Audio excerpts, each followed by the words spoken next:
I care with doctor Babita में आपका स्वागत है। आज की इस वीडियो में हम बात करेंगे कॉर्निया की एनाटॉमी के बारे में। जैसे कि हम सब जानते हैं, कॉर्निया हमारी आँख का सबसे एंटीरियर स्ट्रक्चर होता है, सबसे आगे की तरफ होता है। कॉर्निया हमारी आई की आउटर फाइब्रस लेयर का हिस्सा होता है। आउटर फाइब्रस लेयर के दो पार्ट्स होते हैं, कॉर्निया और स्क्लेरा। इसका 1/6 पार्ट कॉर्निया से बनता है और बाकी का 5/6 पार्ट स्क्लेरा से बनता है। कॉर्निया एक एवास्कुलर स्ट्रक्चर है, मतलब कि इसमें ब्लड वेसल्स नहीं होते। इनफैक्ट काफ़ी हद तक यही एवास्कुलरिटी कॉर्निया को ट्रांसपेरेंट रखने में भी मदद करती है। कॉर्निया एक कॉन्वेक्स स्ट्रक्चर है, मतलब कि ये लाइट की रेज को कन्वर्ज करता है। कॉर्निया की एक एंटीरियर सरफेस होती है और एक पोस्टीरियर सरफेस होती है। एंटीरियर सरफेस का रेडियस ऑफ कर्वेचर होता है 7.8 मिलीमीटर्स और पोस्टीरियर सरफेस का रेडियस ऑफ कर्वेचर होता है 6.5 मिलीमीटर्स। अगर हम सामने से कॉर्निया को देखें तो इसकी शेप होती है हॉरिजॉन्टली ओवल, मतलब कि कॉर्निया का हॉरिजॉन्टल डायमीटर इसके वर्टिकल डायमीटर से ज़्यादा होता है। कॉर्निया का horizontal diameter on an average होता है 11.8 मिलीमीटर्स और इसका वर्टिकल डायमीटर होता है 11 मिलीमीटर्स ऑन एन एवरेज, मतलब कि हॉरिजॉन्टल डायमीटर और वर्टिकल डायमीटर में 1 मिलीमीटर का डिफरेंस होता है। जिस कंडीशन में कॉर्निया का हॉरिजॉन्टल डायमीटर 10 मिलीमीटर से कम होता है, उस कंडीशन को कहते हैं माइक्रोकॉर्निया। मेगलोकॉर्निया में कॉर्निया का हॉरिजॉन्टल डायमीटर 13 मिलीमीटर से ज़्यादा हो जाता है। ये बात आपको ध्यान में रखनी है कि मैं यहाँ कॉर्निया के हॉरिजॉन्टल डायमीटर की बात कर रही हूँ, वर्टिकल डायमीटर की नहीं। साथ ही एक बात और कि इस वीडियो के दौरान मैं आपसे कॉर्निया से रिलेटेड 5 सवाल पूछूंगी जो आपसे वाइवा में भी पूछे जाते हैं। आप उनके जवाब कहीं एक पेपर पर लिख लें और वीडियो के एंड में उन्हें कमेंट सेक्शन में ज़रूर शेयर करें। तो मेरा पहला सवाल है कि मेगलोकॉर्निया और ब्यूफथैल्मोस में क्या डिफरेंस होता है। अगर आपको जवाब पता है तो उसे एक पेज पे लिख लें और बाकी के क्वेश्चंस का वेट करें। तो वीडियो में आगे बढ़ते हैं, बात करते हैं कॉर्निया की थिकनेस के बारे में। कॉर्नियल थिकनेस को पैकीमीट्री भी कहा जाता है।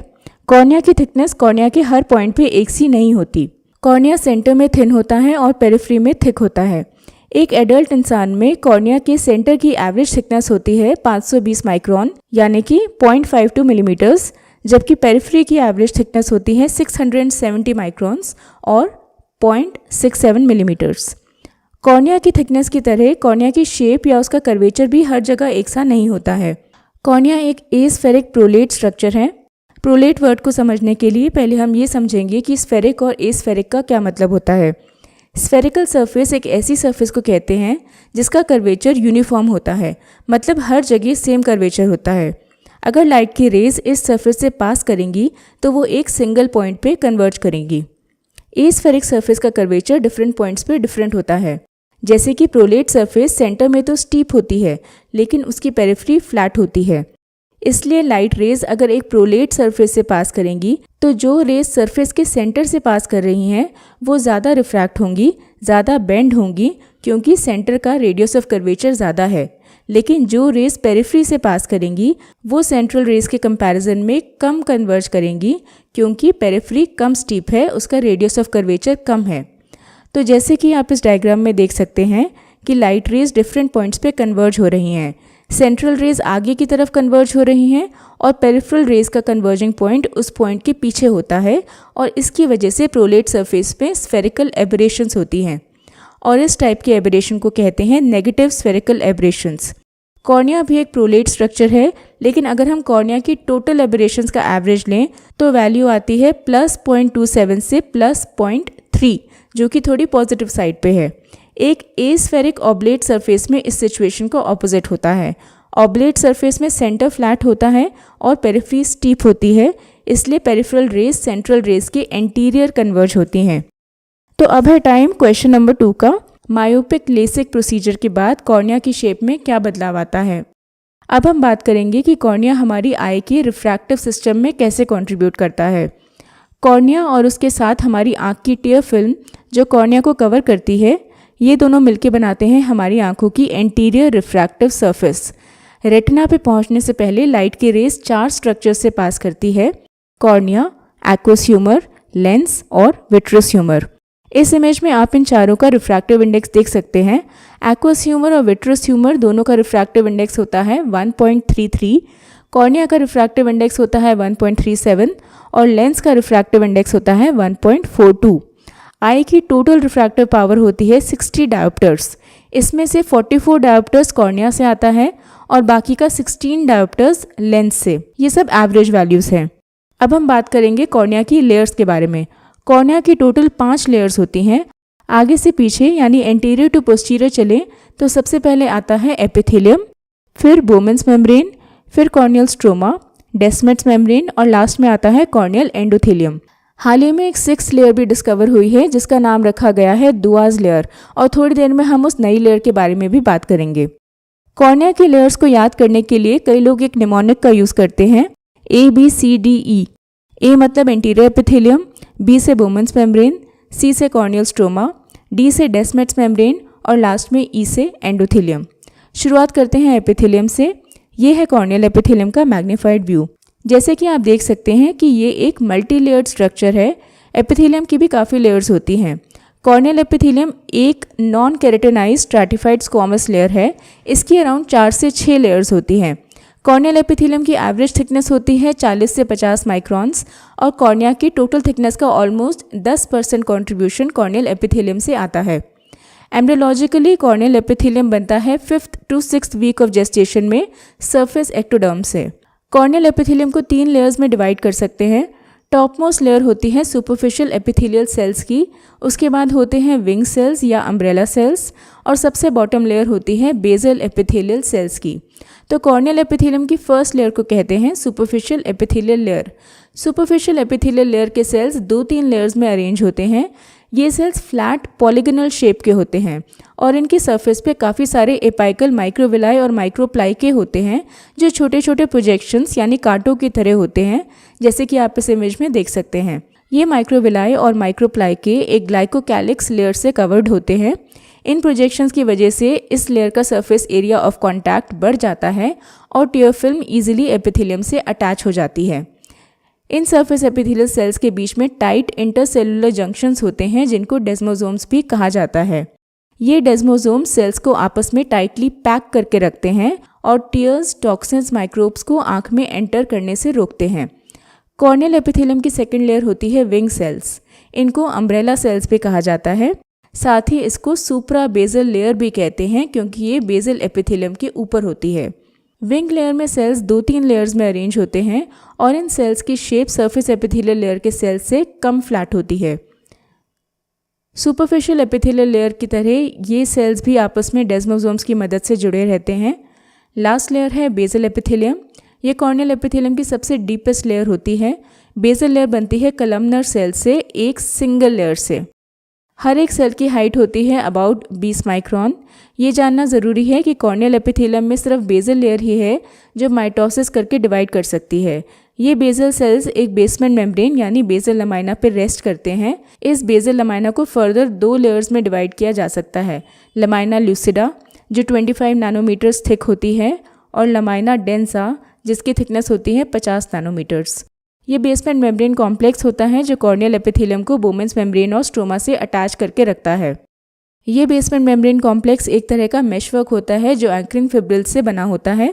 ये फिब्रिल्स बनती हैं टाइप 7 कोलेजन से, एंकरिंग फिलामेंट से और हेमीडेस्मोसोम से। अगर इस कॉम्प्लेक्स में कुछ प्रॉब्लम आ जाए तो पेशेंट को रेकरेंट एपिथेलियल इरोजन्स और नॉन हीलिंग एपिथेलियल डिफेक्ट्स हो सकते हैं। जैसे कि मैंने आपको अभी बताया था कि कॉर्नियल एपिथेलियम में सिर्फ बेसल लेयर सेल्स होते हैं जो माइटोसिस करके डिवाइड हो सकते हैं। तो जो न्यू सेल्स बनते हैं वो एंटीरियरली माइग्रेट करते हैं, इनकी शेप चेंज होती है और ये विंग सेल्स में कन्वर्ट हो जाते हैं। कुछ सेल्स और आगे चले जाते हैं और सुपरफिशियल एपिथेलियल सेल्स में बन जाते हैं और फाइनली ये सेल्स डिसइंटीग्रेट कर जाते हैं, अपनी अटैचमेंट्स यानी कि डेस्मोसोम से ब्रेक अवे कर जाते हैं और टियर फिल्म के थ्रू शेड हो जाते हैं, ख़त्म हो जाते हैं। कॉर्नियल एपिथेलियल सेल्स का एवरेज लाइफ स्पैन होता है 7 से 10 दिन। अब जो एपिथेलियम कॉर्निया के सेंट्रल पार्ट में होता है वो पेरिफेरल कॉर्निया के एपिथेलियम से थोड़ा डिफरेंट होता है। सेंट्रल एपिथेलियम की 5 से 7 लेयर्स होती हैं, जबकि पेरिफेरल एपिथेलियम ज़्यादा थिक होता है, उसकी 7 से 10 लेयर्स हो सकती हैं। सेंट्रल एपिथेलियम के बेसल सेल्स कलमनर सेल्स होते हैं, जबकि पेरिफेरल कॉर्निया के बेसल सेल्स क्यूबॉइडल शेप के होते हैं। सेंट्रल बेसल लेयर स्मूथ होती है और पेरिफेरल बेसल लेयर्स में अंडुलेशंस होते हैं। सेंट्रल कॉर्निया की बेसल लेयर में केराटिन सल्फेट होता है, जबकि पेरिफेरल कॉर्निया की बेसल लेयर से केराटिन सल्फेट एब्सेंट होता है। सेंट्रल कॉर्निया में मेलानोसाइट या लैंगरहैंस सेल्स नहीं होते हैं, लेकिन पेरिफेरल कॉर्निया में मेलानोसाइट्स और लैंगरहैंस सेल्स होते हैं। कॉर्निया की दूसरी लेयर को कहते हैं बोमन्स मेम्ब्रेन या बोमन्स लेयर। ये लेयर स्ट्रोमा के एंटीरियर होती है और उसकी थिकनेस होती है अप्रॉक्सीमेटली 12 माइक्रोन। ये एक ट्रू मेम्ब्रेन नहीं है, ये एक बेसमेंट मेम्ब्रेन भी नहीं है, क्योंकि कॉर्नियल स्ट्रोमा के एंटीरियर सेल्स कंडेंस होकर बोमन्स मेम्ब्रेन को बनाते हैं। ये एक एसेलुलर स्ट्रक्चर है और ये बनता है टाइप 1 कोलाजन से, टाइप 5 कोलाजन से और प्रोटियोग्लाइकन से। ये सारी कोलाजन फाइबर्स एक टाइट कॉम्पैक्ट मैनर में अरेंज होती हैं, जिसकी वजह से बोमन्स मेम्ब्रेन चोट लगने से आसानी से डिसरप्ट नहीं होती है। लेकिन अगर डिसरप्ट हो जाती है तो बोमन्स मेम्ब्रेन रीजनरेट भी नहीं होती है और कॉर्निया में स्कार बन जाता है। बोमन्स के बाद आता है कॉर्नियल स्ट्रोमा। इसको सब्सटैंशिया प्रोप्रिया भी कहा जाता है और कॉर्निया की टोटल थिकनेस का ऑलमोस्ट 80 से 85% पार्ट स्ट्रोमा से ही बनता है। एम्ब्रियोलॉजिकली बात करें तो corneal stroma neural crest cells से बनता है। स्ट्रोमा के सेल्स को केरेटोसाइट्स कहा जाता है। स्ट्रोमा बनता है केरेटोसाइट से और एक्स्ट्रा सेलुलर मैट्रिक्स से।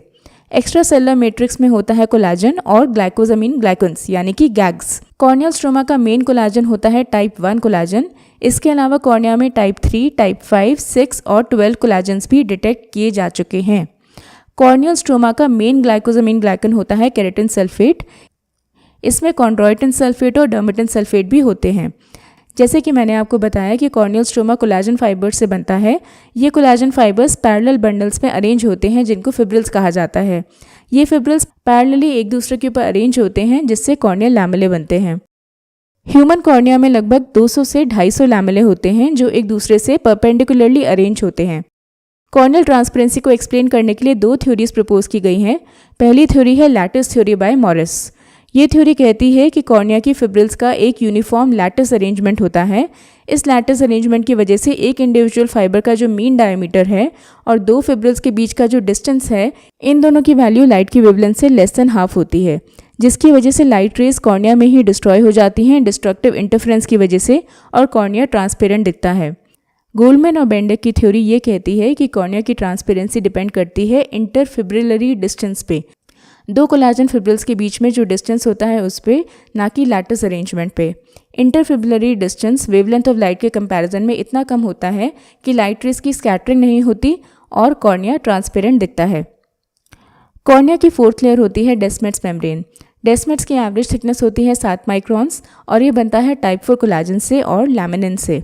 डेस्मेट्स की फॉर्मेशन होती है 8th वीक ऑफ एम्ब्रियोजेनेसिस में, जब एंडोथेलियल सेल्स इसको सीक्रेट करना शुरू करते हैं और जन्म के बाद भी सीक्रेट करते रहते हैं। मेम्ब्रेन की थिकनेस थ्रू आउट लाइफ बढ़ती रहती है। बर्थ के टाइम पे ये 3 माइक्रॉन की होती है और एडल्टहुड आते आते इसकी थिकनेस 10 माइक्रॉन तक भी पहुंच सकती है। डेस्मेट्स मेम्ब्रेन में कोई इलास्टिक फाइबर्स नहीं होते, फिर भी इसमें कोलाजन का अरेंजमेंट कुछ ऐसा होता है कि इसमें थोड़ी इलास्टिक सी प्रॉपर्टीज़ आ जाती हैं। तो ये एक नॉर्मल कॉर्निया ऐसा दिखाई देता है जिसमें डेस्मेट्स बिल्कुल ठीक है, इंटैक्ट है, अपनी जगह पे है।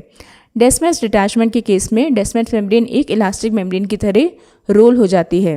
साथ ही डेस्मेट्स एक काफ़ी टफ, काफ़ी स्ट्रॉन्ग लेयर होती है। एंजाइमेटिक डिग्रेडेशन और टॉक्सिन्स के इफेक्ट से काफ़ी हद तक रेजिस्टेंट होती है। ये है एक हेल्दी कॉर्निया। अगर इस कॉर्निया में अल्सर बन जाए तो ये जो इन्फिल्ट्रेट्स हैं ये कॉर्निया की सारी एंटीरियर लेयर्स को खा जाते हैं, उन्हें डिस्ट्रॉय कर देते हैं। लेकिन डेस्मेट्स एक टफ स्ट्रक्चर है, काफ़ी कॉर्नियल अल्सर के केसेस में ये इंटैक्ट रहती है, इन्फिल्ट्रेट इसको डिस्ट्रॉय नहीं कर पाता। लेकिन एंटीरियर चेंबर में एक्वस ह्यूमर है और इंट्राऑक्युलर प्रेशर की वजह से ये डेस्मेट्स बाहर की तरफ बल्ज करने लगती है और इस कंडीशन को कहते हैं डेस्मेटोसील। समय आ गया है क्वेश्चन नंबर 3 का। शॉल्बेज लाइन क्या होती है और इसके बारे में जानना क्यों ज़रूरी है। कॉर्निया की लास्ट लेयर, सबसे इनरमोस्ट लेयर होती है कॉर्नियल एंडोथेलियम। ये एक मोनो लेयर है, मतलब इसमें सिर्फ एक लेयर में सेल्स अरेंज होते हैं। ये सेल्स क्यूबॉइडल सेल्स होते हैं। अगर हम एंडोथेलियम को पोस्टीरियर साइड से देखें तो ये सेल्स हेक्सागोनल शेप के होते हैं। इनकी 6 साइड्स होती हैं और ये एक हनीकूम पैटर्न, मतलब मधुमक्खी के छत्ते की तरह अरेंज होते हैं। एंडोथेलियम के इस पैटर्न को स्पेकुलर माइक्रोस्कोपी से देखा जा सकता है। Corneal endothelial cells neural crest cells से बनते हैं। बर्थ के टाइम इनकी हाइट होती है लगभग 10 माइक्रॉन, लेकिन टाइम के साथ साथ ये फ्लैट होते चले जाते हैं और फाइनली इनकी हाइट एडल्टहुड तक आते आते 4 माइक्रोन ही रह जाती है। कॉर्नियल एंडोथेलियम की बात करें तो कॉर्नियल हाइड्रेशन की बात करनी काफ़ी ज़रूरी है। कॉर्नियल स्ट्रोमा का वाटर कंटेंट ऑलमोस्ट 78% होता है, जो कि एक रिलेटिवली डिहाइड्रेटेड स्टेट मानी जाती है, और इस डिहाइड्रेटेड स्टेट को मेंटेन करने की रिस्पॉन्सिबिलिटी होती है कॉर्नियल एंडोथेलियल सेल्स की। अब हम ये समझेंगे कि फ्लूइड एक्वस ह्यूमर से कॉर्नियल स्ट्रोमा में कैसे पहुंचता है और फिर कॉर्नियल स्ट्रोमा से बाहर कैसे निकलता है। तो यह है कॉर्नियल स्ट्रोमा की रिप्रेजेंटेटिव इमेज, जिससे कि आपको ये टॉपिक आसानी से समझ आ जाए। ये जो पिंक इमेजेस दिखाई दे रही हैं, ये है कोलेजन फिब्रिल्स, और इनके बीच में ये जो ग्रीन है, ये है ग्लाइकोजामिन ग्लाइकन्स। ये ग्लाइकोजामिन ग्लाइकन्स हाइड्रोफिलिक होते हैं। ये फ्लूइड को एक्वस ह्यूमर से एब्जॉर्ब करने की कोशिश करते हैं। ये समझना ज़रूरी है कि कोलेजन फिब्रिल्स या कॉर्नियल सेल्स फ्लूइड को एब्जॉर्ब नहीं करते हैं। ग्लाइकोजामिन ग्लाइकन्स एब्जॉर्ब करके स्वेल अप हो जाते हैं। ये ग्लाइकोजामिन ग्लाइकन्स हाइड्रोफिलिक तो हैं ही, साथ ही इनकी मेम्ब्रेन्स में नेगेटिव चार्ज होता है, एनायनिकली चार्ज होते हैं, जिसकी वजह से ये ग्लाइकोजामिन ग्लाइकन मॉलिक्यूल्स आपस में एक दूसरे को रिपेल करने लगते हैं, जिससे कॉर्नियल स्ट्रोमा में और स्पेस क्रिएट हो जाती है और एक नेगेटिव प्रेशर बन जाता है, जो कि फ्लूइड को स्ट्रोमा की तरफ खींचने की कोशिश करता है। इस नेगेटिव प्रेशर को कहते हैं स्ट्रोमल स्वेलिंग प्रेशर या फिर एसपी। और जिस प्रेशर से फ्लूइड एक्वस ह्यूमर से स्ट्रोमा में जाता है, उस प्रेशर को कहते हैं इम्बाइबेशन प्रेशर और आईपी। अगर हम सोचें तो स्ट्रोमल स्वेलिंग प्रेशर और इम्बाइबेशन प्रेशर इक्वल होना चाहिए, बिकॉज जिस प्रेशर से फ्लूइड एक्वस ह्यूमर से स्ट्रोमा में जा रहा है, यानी कि इम्बाइबेशन प्रेशर, उसी प्रेशर से ही तो फ्लूइड स्ट्रोमा में खींचना चाहिए, जिसे स्ट्रोमल स्वेलिंग प्रेशर कह रहे हैं। लेकिन रियलिटी में एक थर्ड टाइप का प्रेशर भी होता है, जिसे कहते हैं इंट्राऑक्यूलर प्रेशर और IOP। इंट्राऑक्यूलर प्रेशर स्ट्रोमा पे प्रेस करता है और उसको एक तरह से निचोड़ने की कोशिश करता है। ये स्ट्रोमल स्वेलिंग प्रेशर के अगेंस्ट काम कर रहा है, इसलिए जो नेट इम्बाइबेशन प्रेशर होता है वो इंट्राऑक्यूलर प्रेशर और स्ट्रोमल स्वेलिंग प्रेशर के बीच जो डिफरेंस है उससे डिटर्मिन होता है। तो ये था कि कॉर्निया में फ्लूइड इनफ्लक्स, फ्लूइड की एंट्री कैसे होती है। अब ये जानेंगे कि फ्लूइड इफ्लक्स यानी फ्लूइड का एग्जिट कैसे होता है। इन दोनों प्रोसेसेस के बैलेंस से ही स्ट्रोमा का हाइड्रेशन लेवल मेंटेन रहता है। फ्लूइड इफ्लक्स का पहला मैकेनिज्म होता है एंडोथेलियल पंप मैकेनिज्म। हम दो तरह के एंडोथेलियल पंप्स की बात करेंगे। पहला है सोडियम पोटेशियम ATPase पंप, जो सोडियम आयंस को एक्वस की तरफ पंप करता है, जिससे स्ट्रोमा और एक्वस के बीच एक ऑस्मोटिक ग्रेडियंट बना रहता है, जिससे कि फ्लूइड स्ट्रोमा से, जो कि हाइपो ऑस्मोटिक है, उससे एक्वस की तरफ चला जाता है, क्योंकि एक्वस हाइपर ऑस्मोटिक है। इस डायग्राम में यह है कॉर्निया के एंडोथेलियल सेल्स, लेफ्ट में है कॉर्नियल स्ट्रोमा और राइट साइड है एक्वस ह्यूमर। एंडोथेलियल सेल्स की जो साइड स्ट्रोमा की तरफ होती है उसे कहते हैं बेसल सरफेस, और जो साइड एक्वस ह्यूमर को फेस करती है उसे कहते हैं एपाइकल सरफेस, और जो बची बाकी की दो सरफेसेस हैं उन्हें कहते हैं लैटरल सरफेसेस। एंडोथेलियल सेल्स को आपस में कनेक्ट करते हैं गैप जंक्शंस। इनको लीकी जंक्शंस भी कहा जाता है, क्योंकि इम्बाइबेशन प्रेशर, जिसकी हमने अभी थोड़ी देर पहले ही बात करी थी, उसकी वजह से फ्लूइड एक्वस ह्यूमर से स्ट्रोमा में गैप जंक्शंस के थ्रू फ्लो करता है। तो एंडोथेलियल सेल्स में sodium potassium ATPase pump basolateral surface पे होता है। ये सोडियम आयंस को स्ट्रोमा से एक्वस ह्यूमर में पंप करता है, जिसकी वजह से फ्लूइड स्ट्रोमा से एक्वस ह्यूमर में चला जाता है, क्योंकि स्ट्रोमा और एक्वस ह्यूमर के बीच एक ऑस्मोटिक ग्रेडियंट क्रिएट हो जाता है, और ये एक पैसिव मूवमेंट होती है। एंडोथेलियम में जो सेकंड पंप होता है उसे कहते हैं कार्बोनिक एनहाइड्रेस पंप। जैसा कि हमने पढ़ा कि सोडियम पोटेशियम पंप सेल्स की सरफेस पे लोकेटेड होता है, लेकिन कार्बोनिक एनहाइड्रेस पंप इंट्रासेलुलर होता है, एंडोथेलियल सेल्स के अंदर होता है। ये बाइकार्बोनेट आयंस को एक्टिवली एक्वस ह्यूमर में पंप करता है। बाइकार्बोनेट आयंस में नेगेटिव चार्ज होता है, तो ये एंडोथेलियम की एक्वस साइड में एक नेगेटिव पोटेंशियल क्रिएट कर देते हैं, जिसकी वजह से स्ट्रोमा में जितने पॉजिटिवली चार्ज्ड आयंस हैं वो उस तरफ फ्लो करने लगते हैं। इसे कहते हैं इलेक्ट्रो ऑस्मोटिक ग्रेडियंट, और फ्लूइड भी उसी डायरेक्शन में फ्लो करने लगता है। एंडोथेलियल सेल्स के साथ एपिथेलियल सेल्स भी कॉर्निया की डिहाइड्रेटेड स्टेट को मेंटेन करने में हेल्प करते हैं। जैसे कि हमने पहले पढ़ा था कि कॉर्नियल एपिथेलियल सेल्स आपस में टाइट जंक्शन से जुड़े हुए होते हैं। इन टाइट जंक्शंस को डेस्मोसोम्स या जोनुला ऑक्यूलोडेंस भी कहा जाता है। ये डेस्मोसोम्स दो एपिथेलियल सेल्स के बीच की स्पेस को इस तरह से सील कर देते हैं कि आई की एक्सटर्नल सरफेस पे कुछ भी हो, टीयर्स हो, माइक्रोब्स हो, टॉक्सिन्स हो, कुछ भी आँख के अंदर नहीं जा सकता। स्ट्रोमा की स्वेलिंग पोस्टीरियर स्ट्रोमा से शुरू होती है और फिर एंटीरियर स्ट्रोमा तक पहुंचती है। वो इसलिए क्योंकि दोनों साइड डिफरेंट टाइप्स के प्रोटियोग्लाइकन्स होते हैं। पोस्टीरियर स्ट्रोमा में केराटिन सल्फेट होता है जो हाइड्रोफिलिक होता है और काफ़ी फ्लूइड एब्जॉर्ब करता है, जबकि एंटीरियर स्ट्रोमा में डर्मेटन सल्फेट होता है जो कि केराटिन सल्फेट से कम हाइड्रोफिलिक होता है। दूसरा रीज़न ये है कि एंटीरियर स्ट्रोमा और पोस्टीरियर स्ट्रोमा में कोलाजन लैमेलेस का अरेंजमेंट थोड़ा डिफरेंट होता है। एंटीरियर स्ट्रोमा में लैमेले थोड़े टाइटली पैक्ड होते हैं, उनके बीच ज़्यादा स्पेस नहीं होती, जबकि पोस्टीरियर स्ट्रोमा में लैमेले थोड़े लूजली पैक्ड होते हैं, उनके बीच फ्लूइड को अकोमोडेट करने के लिए काफ़ी स्पेस होती है। एंडोथेलियल सेल काउंट की बात करें तो न्यूबॉर्न्स में सेल्स की डेंसिटी होती है 4000 से 6000 सेल्स पर स्क्वायर मिलीमीटर्स, जबकि एडल्ट्स में ये काउंट होता है 2500 सेल्स पर स्क्वायर मिलीमीटर्स, और ओल्ड एज आते आते ये काउंट 2000 सेल्स पर स्क्वायर मिलीमीटर्स तक भी गिर जाता है। एंडोथेलियल सेल्स का रेट ऑफ एट्रिशन, मतलब सेल काउंट किस रेट से घटता जा रहा है, वो होता है 0.6% पर ईयर, मतलब कि हर साल कॉर्निया की एंडोथेलियल सेल काउंट 0.6% कम हो जाती है। जब एंडोथेलियल सेल काउंट 800 सेल्स पर स्क्वायर मिलीमीटर से भी कम हो जाता है, तब स्पॉन्टेनियस कॉर्नियल ईडिमा का रिस्क बढ़ जाता है, यानी कि कॉर्निया अपने आप ही डीकम्पेंसेट हो सकता है, उसमें बिना किसी सर्जरी या ट्रॉमा के ही कॉर्नियल ईडिमा डेवलप हो सकता है।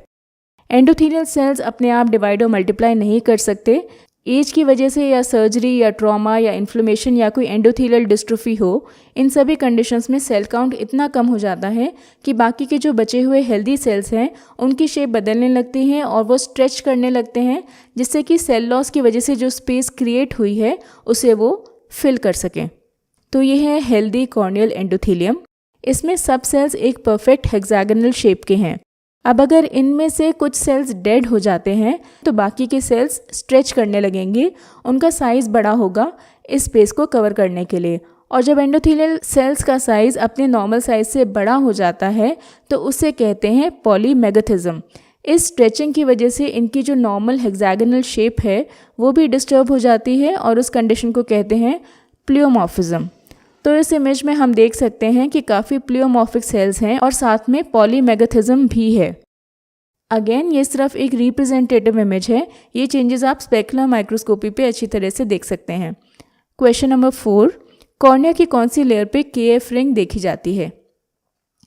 तो रिसेंटली कॉर्निया की एक न्यू लेयर भी डिस्कवर हुई है जिसका नाम रखा गया है दुआज लेयर।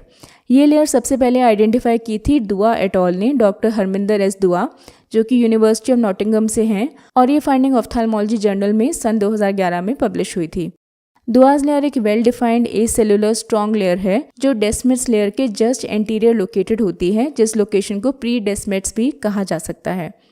ये कोलाजन फाइबर से बनी होती है जो कि 5 से 8 लैमेले में अरेंज होते हैं और इस लेयर की थिकनेस होती है केवल 6 से 15 माइक्रोन। इस लेयर में केराटोसाइट्स नहीं होते, इसलिए इसे एसेलुलर माना जाता है। दुआ एट ऑल ने बिग बबल टेक्निक की मदद से इस लेयर को दिखाया था। Big bubble technique lamellar keratoplasty के प्रोसीजर में यूज़ की जाती है, जिसमें हम कॉर्नियल स्ट्रोमा को अंडरलाइंग डेस्मेट्स और एंडोथेलियम से सेपरेट करते हैं जिससे कि पार्शियल थिकनेस केराटोप्लास्टी हो सके। तो उन्होंने 26 गेज नीडल से कॉर्निया में एयर बबल इंजेक्ट किया और फिर उन्होंने डेस्मेट्स को स्ट्रिप कर दिया, वहाँ से हटा दिया। उन्होंने नोटिस किया कि डेस्मेट्स को हटाने के बाद भी एयर बबल कॉर्नियल स्ट्रोमा में बना हुआ है, उसकी शेप नहीं गई है, वो फूटा नहीं है। इसका मतलब है कि डेस्मेट्स के जस्ट आगे एक पतली सी स्ट्रॉन्ग लेयर है जिसके थ्रू एयर बबल पास नहीं हो सकता, और उन्होंने इस लेयर का नाम रखा दुआज लेयर। इस डिस्कवरी से पोस्टीरियर कॉर्निया की सर्जरीज, कॉर्निया की बायोमैकेनिक्स या काफ़ी पोस्टीरियर कॉर्नियल पैथोलॉजीज को समझने में मदद मिल सकती है। आगे बढ़ने से पहले ये है हमारा 5th question, type 1 air bubble और टाइप 2 एयर बबल में क्या डिफरेंस होता है? चलिए अब बात करते हैं कॉर्निया की ब्लड सप्लाई के बारे में। कॉर्निया एक एवास्कुलर स्ट्रक्चर है, मतलब कि कॉर्निया में कोई ब्लड वेसल्स नहीं होते। कॉर्निया की न्यूट्रिशनल रिक्वायरमेंट्स पूरी होती हैं एक्वस ह्यूमर से, और साथ ही कॉर्निया की पेरिफेरी में 360 डिग्रीज में लिम्बल वेसल्स होते हैं जो कि एंटीरियर सिलियरी आर्टरी से ओरिजिनेट करते हैं, और ये भी कॉर्नियल मेटाबॉलिज्म और वुंड हीलिंग में काफ़ी हेल्प करते हैं। लिम्बल वेसल्स क्लियर कॉर्निया में अप टू 1 मिलीमीटर्स तक एक्सटेंड कर सकते हैं। कॉर्नियल न्यूवास्कुलराइजेशन उस कंडीशन को कहते हैं जब कॉर्निया में एबनॉर्मल वेसल्स डेवलप करते हैं। यह है एक हेल्दी एवास्कुलर कॉर्निया। इस कॉर्निया में इन्फिल्ट्रेट्स बन गए हैं, तो कॉर्निया को हील करने के लिए ब्लड वेसल्स कॉर्निया के अंदर तक ग्रो कर जाएंगे और कॉर्नियल अल्सर ठीक हो जाएगा। टाइम के साथ जब इन्फ्लेमेशन बिल्कुल ख़त्म हो जाती है, कोई एक्टिविटी नहीं होती है, तब ये ब्लड वेसल्स भी ट्रांसपेरेंट वेसल्स में कन्वर्ट हो जाते हैं और तब इन्हें कहा जाता है गोस्ट वेसल्स। लास्ट टॉपिक है कॉर्निया की nerve supply. Cornea human body का one of the most sensitive और इनोवेटेड स्ट्रक्चर होता है। कॉर्निया में नर्व्स की डेंसिटी स्किन में नर्व्स की डेंसिटी से ऑलमोस्ट 300 गुना ज़्यादा होती है। कॉर्निया की नर्व सप्लाई की स्टोरी शुरू होती है ट्राइजेमिनल नर्व से, जो है 5th cranial nerve. Trigeminal nerve की 3 ब्रांचेस होती हैं, ऑफ्थाल्मिक नर्व, मैंडिबुलर नर्व और maxillary nerve. Ophthalmic nerve trigeminal nerve की फर्स्ट ब्रांच को कहते हैं और ऑफ्थाल्मिक नर्व की फर्दर 3 और ब्रांचेस होती हैं, फ्रंटल नर्व, लैक्रिमल नर्व और नेजोसिलरी नर्व। कॉर्निया की नर्व सप्लाई आती है नेजोसिलरी नर्व से। नेजोसिलरी नर्व से निकलती हैं 2 लॉन्ग पोस्टीरियर सिलरी नर्व्स, एक होती है nasal long posterior ciliary nerve और दूसरी होती है temporal long posterior ciliary nerve. साथ में सिलरी गैंग्लियन से भी 5 से 10 शॉर्ट पोस्टीरियर सिलरी नर्व्स निकलती हैं। ये लॉन्ग और short posterior ciliary nerves sclera के पोस्टीरियर पार्ट में पियर्स करके ग्लोब में एंटर करती हैं, फिर सुप्राकोरॉइडल स्पेस में ट्रैवल करते हुए इनमें से काफ़ी और ब्रांचेस निकलती हैं जो आपस में एनास्टोमोस करती हैं और साथ ही कॉन्जंक्टिवल नर्व्स के साथ भी एनास्टोमोस करती हैं और मिलके बनाती हैं pericorneal plexus of nerves. Finally limbus के जस्ट पीछे वो स्क्लेरा को परफोरेट करके कॉर्नियल स्ट्रोमा में एंटर कर जाती हैं।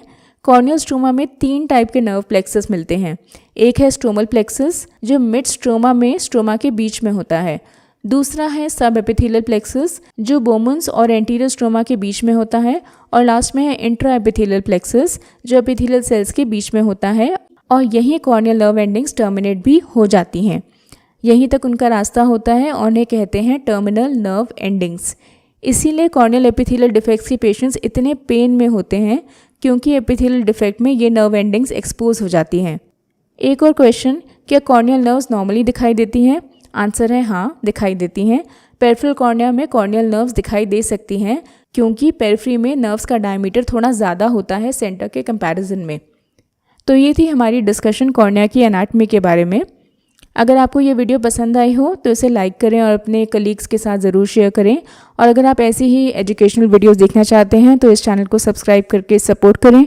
Thank you very much.